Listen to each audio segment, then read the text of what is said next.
Michigan's presidential primaries are coming up in just a few weeks. Yeah, they are, and you might see some familiar names on the ballot when you go to vote, even though some of those candidates aren't still in the race. CBS News Detroit's Elle Myers joins us from Lansing with what you should expect to see on that ballot.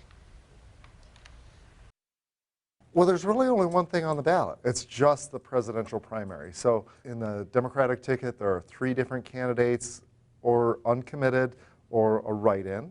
So those are your options. On the Republican ticket, there are 7 candidates, uncommitted, and write-in. Depending on your city or township, you might see a local issue like a millage on the ballot as well. But the only partisan issue is the presidential primary race. On the Democratic side, you'll see President Joe Biden's name alongside Marianne Williamson and Dean Phillips.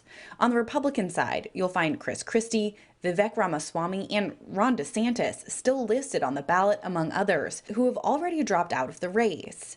Of course, you'll also see President Donald Trump and Nikki Haley's names there too. We will count and announce those votes for all those candidates. So, voters, if they want to make a protest vote or, just make their voice heard of who they supported, they can do that. The Michigan Secretary of State decides who appears on the ballot based on national news media in early December. Swope tells me the reason we still see the names of candidates who have stopped campaigning comes simply down to printing.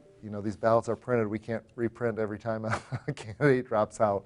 Now, Michigan's primary is on February 27th, but if you've already received your absentee ballot, you can drop it off at a drop-off like this one, or participate in early voting in the days leading up to the election. For now, reporting in Lansing, I'm Elle Myers, CBS News, Detroit.